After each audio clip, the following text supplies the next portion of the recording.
Shagun. Welcome to Sky Trapper, new education learning platform. जैसा कि आप लोगों की रिक्वेस्ट थी कि मैं पज़ल पढ़ाऊँ, तो फिर मैंने शुरुआत पज़ल से ही कर दी, है ना। फिर बाकी के टॉपिक्स देखे जाएंगे। तो चलो फिर देखते हैं आज कि किस तरह की पज़ल्स बैंक्स में पूछी जाती हैं, पीओ और क्लर्क में, है ना। हमें सारे टाइप्स देखने हैं और बेसिकली हमें अप्रोच पता होनी चाहिए कि पज़ल को सॉल्व करने की क्या अप्रोच होती है। तो डिफरेंट टाइप्स ऑफ पज़ल्स हैं। तो आज हम पढ़ेंगे वीकली बेस्ड पज़ल और देखते हैं कि एक इस तरह की पज़ल को सॉल्व करने के क्या अप्रोच होते हैं। तो ये क्वेश्चन है बच्चों तुम्हारा, और अगर यहाँ पे विजिबल ना हो क्लियरली तो इसका स्क्रीनशॉट ले लो, जो भी हमने तुम्हें क्वेश्चन दिखाया, और जिसको हिंदी इंग्लिश का इशू है वो भी स्क्रीनशॉट ले ले। देन उसके बाद समझे कि कैसे किया करना है, क्वेश्चन कैसे किया जाएगा। तो ये वीकली बेस्ड पजल है, बिल्कुल नॉर्मल सा क्वेश्चन है। तो मैं फ़िलहाल ये समझना है कि एक क्या तरीका होता है किसी भी पजल को अटेम्प्ट करने का, या फिर किस तरह की पजल को किस तरह से अटेम्प्ट करना है। ठीक है, तो हम हर एक टाइप देखेंगे। आज हमने जो टाइप यहाँ पर सेलेक्ट किया है वो है सिंपल सा वीक बेस्ड पजल। ठीक है, तो देखो अब क्वेश्चन समझो कि क्वेश्चन क्या है। यहाँ पर लिखा है कि 7 person SRTYLMJ attends the lecture in a week starts from Monday to Sunday. मतलब ये 7 लोग हैं, ये लेक्चर अटेंड करते हैं, क्लासेस अटेंड करते हैं। मतलब जो वीक है वो शुरू होता है मंडे से लेकर संडे तक।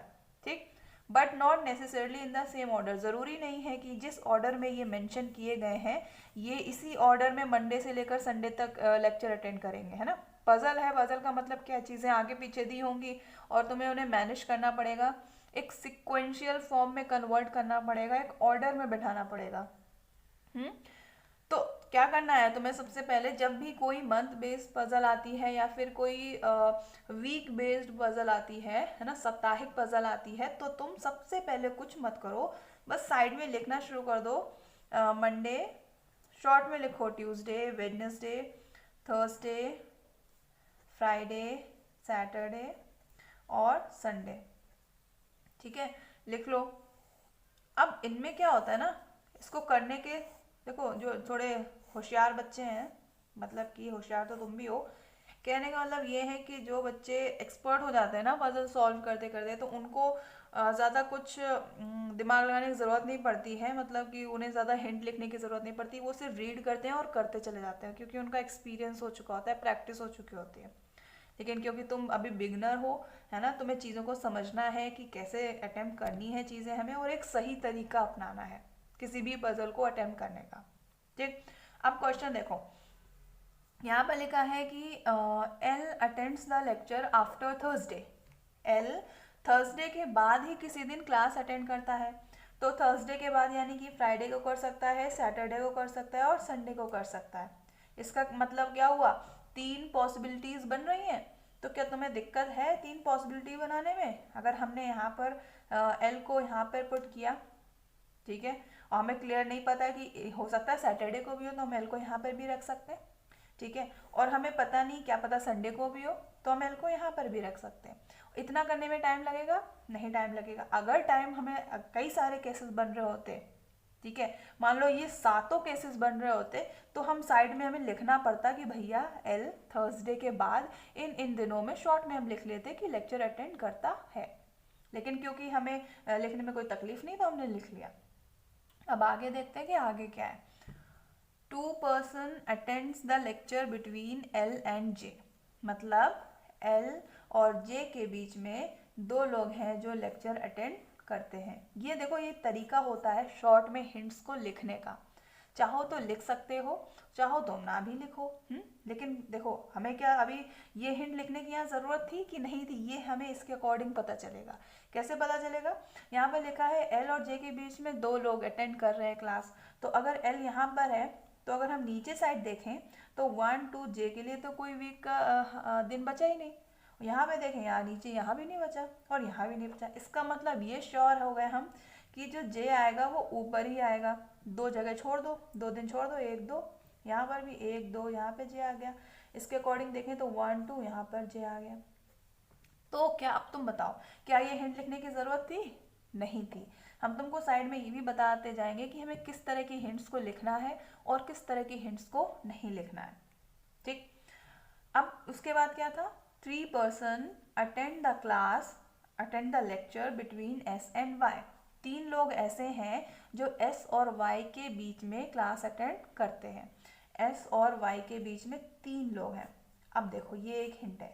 अब क्या तुम इस हिंट को यहाँ पे प्लेस कर सकते हो, क्योंकि हमें ये नहीं पता है कि S पहले करता है या Y पहले करता है। मान लिया कि हमने S को यहाँ रखा तो 1 2 3 Y यहाँ नहीं आ सकता, S को यहाँ रखा तो 1 2 3 Y यहाँ आ सकता है, फिर हम S को अगर यहाँ रखेंगे तो 1 2 3, इस तरह से केसेस बनेंगे। और अगर हम इस वाले केस में देखें, एस को अगर यहाँ रखें तो 1 2 3 वाई यहाँ पर आ सकता है। मतलब इस वाले हिंट से हमें कई सारे पॉसिबल केसेस देखने को मिलेंगे। इस वजह से हम इस हिंट को साइड में लिख लेंगे, ताकि आगे चल के अगर हमें इस हिंट से रिलेटेड कोई भी इंफॉर्मेशन या हिंट मिलती है तब हम उसको मेंशन करेंगे। ठीक, तो यहाँ पर लिखा है S attend the lecture before Y. अब हमें ये क्लियर हो गया कि एस वाई के पहले लेक्चर अटेंड करेगा, इतना तो क्लियर हो गया। अब हो सकता है कि हम इस हिंट की और इस हिंट की हेल्प से ये वाली हिंट को सॉल्व कर सकते हैं। अगर हमने एस पहले अटेंड कर रहा है, मतलब एस अगर मंडे को कर रहा है तो वाई ज़रूर उसके आगे आने वाले दिनों में अटेंड करेगा। तो अगर हम अपने इस पॉसिबल केस के अकॉर्डिंग देखें तो अगर हमने एस को यहाँ रखा तो 1 2 3 क्या वाई यहाँ पर आ सकता है? नहीं, क्योंकि यहाँ पर एल ऑलरेडी है, तो एस यहाँ नहीं आएगा। अगर हमने एस को यहाँ रखा तो 1 2 3 वाई यहाँ पर आ जाएगा। क्या अब हम एस को यहाँ रख सकते हैं? यहाँ रख सकते हैं? नहीं रख सकते। क्यों? क्योंकि अगर हमने एस को यहाँ रखा तो 1 2 3 वाई के लिए कोई स्पेस ही नहीं बचेगी। उसी तरह हम एस को यहाँ भी नहीं रख सकते, फिर वाई के लिए स्पेस नहीं बचेगी। जल्दी से हम इस डायग्राम में भी देख लेते हैं। अगर हमने एस को यहाँ रखा तो 1 2 3 वाई यहाँ पर आ सकता है, रख दिया हमने। अगर हमने एस को यहाँ रखा तो 1 2 3 वाई नहीं आ सकता। एस यहाँ पर रखेंगे नहीं, यहाँ पर रखेंगे एस तो 1 2 3 वाई नहीं आएगा। मतलब यहाँ पे भी हमने एस को बैठा दिया। अब अगर हम यहाँ से देखें, एस को यहाँ रखा तो 1 2 3 वाई यहाँ पर आ गया। अब क्या इस वाले केस के अकॉर्डिंग क्या एस की और कोई लोकेशन हो सकती है? ऑफ कोर्स हो सकती है। अगर हमने एस को यहाँ पर रखा तो 1 2 3 वाई यहाँ पर भी आ सकता है। तो फटाक से एक और डायग्राम बना लो। एस जे को हम एज इट इज रख देंगे, एल को एज इट इज रख देंगे और 1 2 3 वाई यहाँ पर रख सकते हैं। बस सिर्फ और सिर्फ ये 4 हमारे केसेस बनके तैयार हो गए। अब देखो, अब आगे क्या लिखा है, 2 person attend the lecture between T and M. T और एम के बीच में 2 लोग क्लास अटेंड करते हैं। अब क्या हम बिना पॉसिबल केसेस बनाए इनको यहाँ पर पुट कर सकते हैं? नहीं कर सकते, क्योंकि हमें यही नहीं पता कि कौन पहले क्लास अटेंड कर रहा है। तो इसमें भी कई सारी पॉसिबिलिटीज़ बन जाएंगी, इसलिए इसको साइड में लिख लो। क्योंकि अब हम ये वाली हिंट सॉर्ट आउट कर चुके हैं, तो इसमें टिक करते जाओ।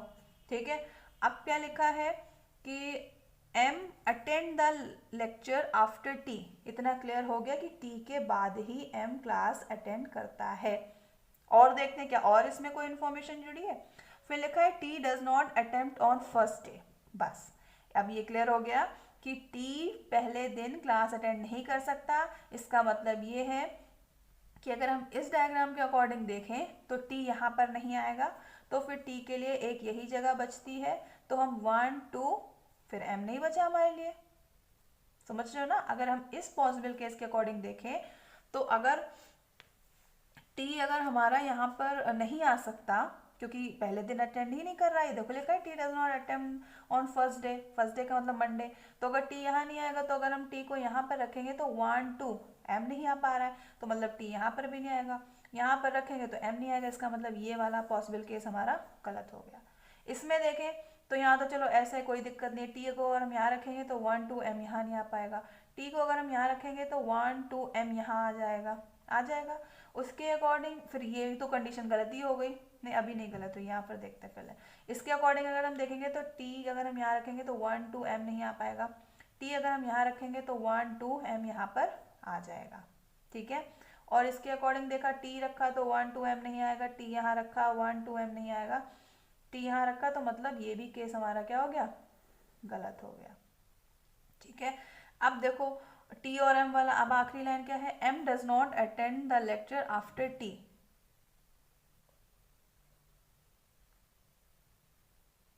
नहीं, sorry, M does not attend the lecture on the last day, M last day lecture attend नहीं करता है, इसका मतलब हमारा ये केस तो गलत हो गया था, ये भी गलत हो गया था, ये दोनों बचे। इसके अकॉर्डिंग देखो एम यहाँ पर हमारा संडे के दिन लेक्चर अटेंड कर रहा है, इसका मतलब ये भी गलत हो गया, क्योंकि यहाँ पर लिखा है कि M does not attend the lecture on the last day, यानी कि संडे के दिन एम क्लास अटेंड नहीं करता है। तो जब नहीं करता है तो हमारा ये वाले केस भी गलत हो गया। अब बचा कौन सा, ये बचा, यहाँ पर हमने सबको प्लेस कर लिया, एस टी जे वाई एम एल, बचा कौन, आर बचा, तो हमने आर को यहाँ पे लिख दिया। अब हम लास्ट लाइन देखेंगे, why does not attend the lecture immediately before L, मतलब इमीडिएटली का मतलब होता है, इमीडिएटली बिफोर का मतलब होता है तुरंत पहले, कि वाई एल के तुरंत पहले क्लास नहीं अटेंड कर रहा है। तो क्या इस पॉसिबल केस के अकॉर्डिंग ये कंडीशन सही है, क्या वाई एल के तुरंत पहले है, नहीं है, एल के तुरंत पहले क्या है, एम है, इसका मतलब हमारा जो ये वाला केस है ये बिल्कुल क्या हो जाएगा, करेक्ट हो जाएगा। समझ में आया, तो हमारा जो करेक्ट आंसर आएगा वो ये होगा एस आर टी जे वाई एम और एल।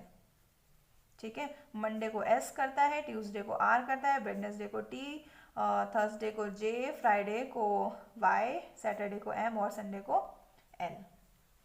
ये हमारा करेक्ट ऑप्शन है। तो समझ में आया कि हमने कैसे चीज़ों को एलिमिनेट किया, कैसे। देखो यहाँ पर तुम चाहो तो पहले सारी हिंट्स लिख लो। अगर हमें हिंट्स के अकॉर्डिंग करना होता तो क्या करते, हमें अगर हिंट्स के अकॉर्डिंग करना होता तो हम साइड में पॉइंट वाइज पॉइंट यहाँ पर हिंट लिख लेते। मान लो कि हमारी पहली हिंट थी, जैसे कि पहली हिंट थी L attend the lecture after Thursday, तो हम इसको ऐसे लिखते, आफ्टर थर्सडे के बाद, मतलब या तो हम ऐसे लिख देते एल या तो फ्राइडे, सैटरडे या फिर संडे, पहली हिंट। ठीक है, पहली हिंट। दूसरी हिंट यहाँ पर दी थी कि 2% attend the lecture between L and J, तो हम एल और जे के बीच में ऐसे लिख देते। तीसरी हिंट थी 3% एस और वाई के बीच में थे, तो हम ऐसे लिख देते 3% एस और वाई के बीच में क्लास अटेंड कर रहे हैं। फिर लिखा है S attend the lecture before Y, तो हम एस और वाई को कुछ इस तरह से बना लेते कि एस पहले है वाई बाद में है। पांचवी हिंट हमारी है 2% attend the lecture between T and M, T and M के बीच में भी दो लोग बैठे हुए हैं। उसके बाद M attend the lecture after T, M T के बाद लेक्चर अटेंड कर रहा है, ये हमारी छठी हिंट हो गई। और उसके बाद है T does not attempt on last day, यानी कि हम लिख सकते हैं कि टी संडे को क्लास अटेंड नहीं करेगा। और फिर लिखा हुआ कि M does not attend on, sorry, T does not attempt on first day, sorry, तो टी मंडे को क्लास अटेंड नहीं कर रहा है, और एम लास्ट डे यानी कि संडे को क्लास अटेंड नहीं कर रहा है, ऐसे करके टिक कर दो। फिर लिखा है why does not and the lecture immediately before L, इसको अगर तुम्हें शॉर्ट में लिखना है तो तुम ऐसे लिख सकते हो कि वाई इमीडिएटली एल के पहले क्लास अटेंड नहीं कर सकता, तो इसको लगा के ऐसे कर सकते हो, इमीडिएट। ठीक है, तो इस तरह से हमने अगर शॉर्ट में तुमने सारी चीज़ें लिख लोगे तो तुम्हें वापस से ही चीज़ पढ़नी नहीं पड़ेगी। लेकिन ऐसा तुम तब करोगे जब तुम्हारी पजल बहुत ज़्यादा बड़ी हो, जिसमें बहुत सारा डेटा दिया हो, है ना। इस छोटी सी पजल के लिए तुम्हें ये इतना सारा लिखने की ज़रूरत नहीं है। हाँ, अगर तुम्हें ज़रूरत पड़ रही है, जहाँ तुम्हें लग रहा है कि कई सारे पॉसिबल केसेस बन रहे हैं, उस केस में हम ये चीज़ें लिखते हैं साइड में, जैसे कि हमने लिखा, क्योंकि एस और वाई का क्लियर नहीं था तो हमने साइड में लिख लिया, टी और एम का क्लियर नहीं हो रहा था तो साइड में लिख लिया। तो इस तरह की चीज़ें छोटी छोटी पजल्स में हम इतना सारा डेटा लिखने की कोई ज़रूरत नहीं होती। ठीक, जब पजल थोड़ी सी लेंदी होती है, इन्फॉर्मेशन थोड़ी सी ज़्यादा होती है, उस केस में हमें साइड में हिंट लिखनी बहुत ज़रूरी होती है, क्योंकि हम इतना बड़ा क्वेश्चन बार बार रीड करेंगे तो हमारा टाइम वेस्ट होता है। ठीक, तो ये तुम्हारी वीक वेस्ट पजल थी, और इसमें क्वेश्चन पूछा जाएगा, जैसे तुमको नॉर्मल पूछा जाएगा कि बताओ एस कौन से दिन क्लास अटेंड कर रहा है, तो तुम बोलोगे मंडे को। अगर पूछा गया बताओ वाई किस दिन क्लास अटेंड कर रहा है, तो तुम बोलोगे फ्राइडे को। क्वेश्चन ऐसे भी पूछा जा सकता है कि बताओ कि एम के तुरंत पहले कौन क्लास अटेंड कर रहा है, तो एम के तुरंत पहले वाई कर रहा है, और किस दिन कर रहा है, तो फ्राइडे। अगर कोई पूछ दे कि एल के तुरंत बाद किसने क्लास अटेंड की, तो एल के तुरंत बाद तो कोई है ही नहीं। तुम ये मत कह देना मंडे आ जाएगा संडे के बाद, तो फिर ऐसा नहीं है, एल के तुरंत बाद कोई नहीं है। ठीक है, तो ऑप्शन में तुम लिख सकते हो इनमें से कोई नहीं, या फिर कैन नॉट डिटरमाइन, या फिर मतलब हिंदी में कि नहीं पता कर सकते।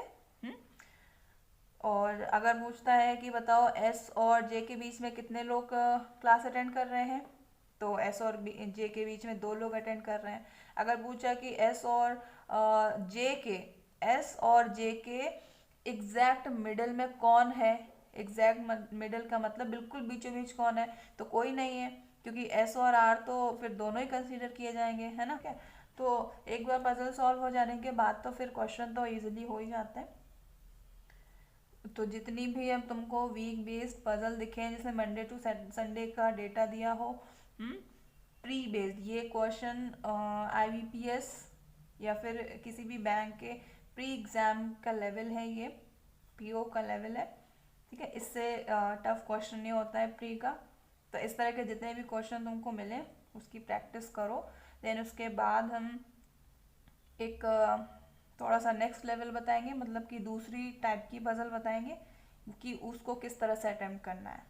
ठीक है, तो अगर ये तरीके से करोगे तो ज़्यादा सही रहेगा, क्योंकि यहाँ पर पॉसिबिलिटीज़ बनाना बहुत आसान है, टाइम नहीं लगता ना।